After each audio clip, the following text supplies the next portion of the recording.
Ableton の秘密兵器。お届けするのは DJ キバ。Today's lesson. Feedback as a weapon.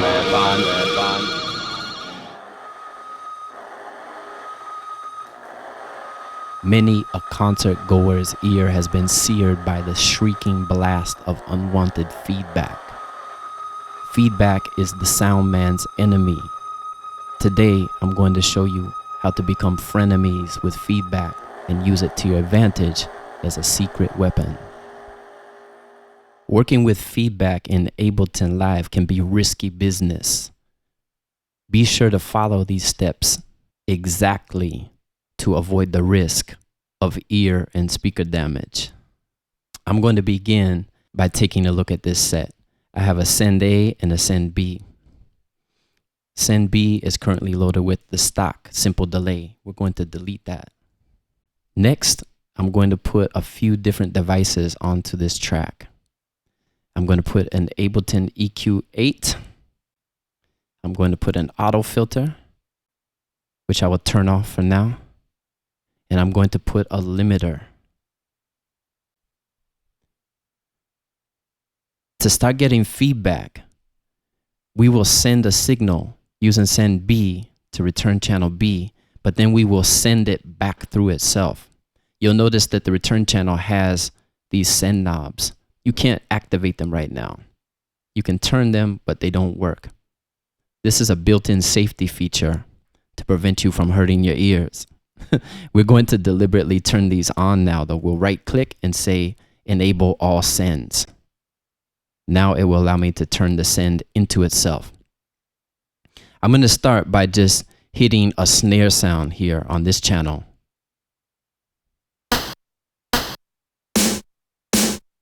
And I'm going to turn up send B. Doesn't sound any different right now. Now I'm going to send the send into itself.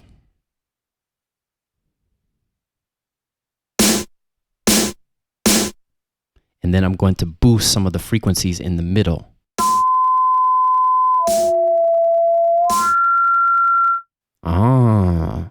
Feedback. All right. This could easily turn really ugly and out of control. So I'm going to show you another little trick. We're going to add an additional audio track, which we'll call FX return. And I'm going to route the audio from this return channel, audio to master, audio to FX return. This will allow us to crank this and get the feedback, but then we'll be able to control the volume a bit here. We're going to turn this down some. We're going to double click on this FX return channel, and now we're going to sweeten it up with a little bit of ping pong delay and a little bit of reverb.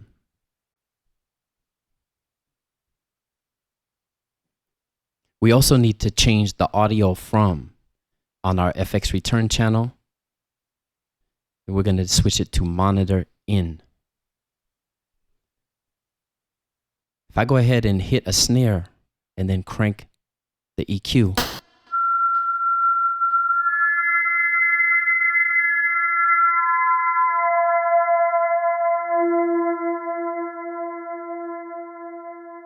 I now have control over the sound. I can sweep the frequency to bring out all kinds of different harmonics. I'll do it again.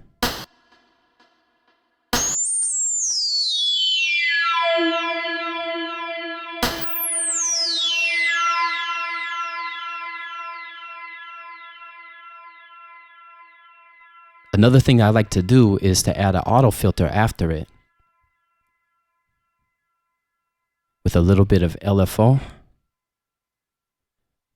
And this will change the sound even more.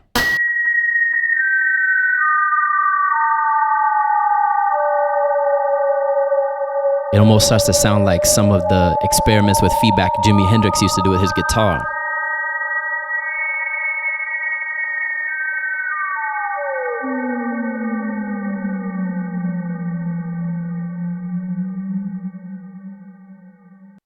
We could also add some envelope to the auto filter to get some very unusual things.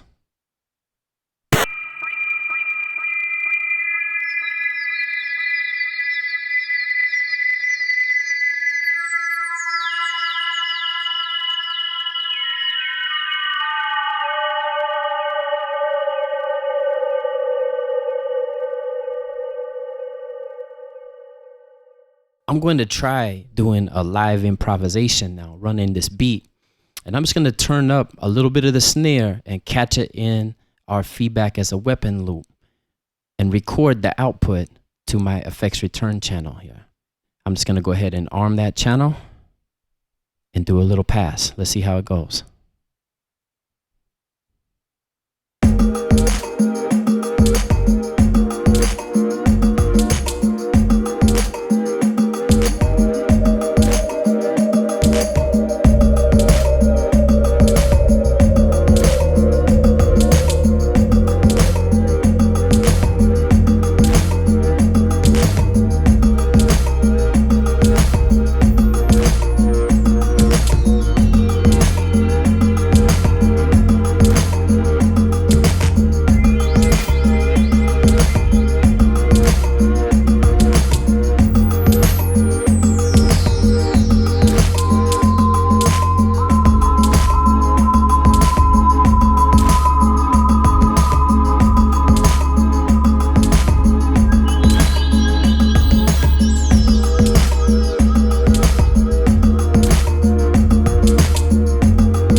Sounds like we're about to summon the whales.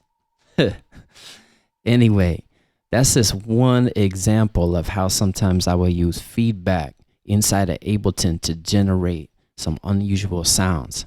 Try doing some experiments with this technique. It may get kind of noisy and out of control in the beginning, but with some practice, as you refine your technique, you can get some really beautiful and unusual sounds. I hope you enjoyed this edition of Ableton Secret Weapons. And if you're interested in studying Ableton Live with me, check out my courses at Mixmaster Wyatt Academy. Thanks for watching.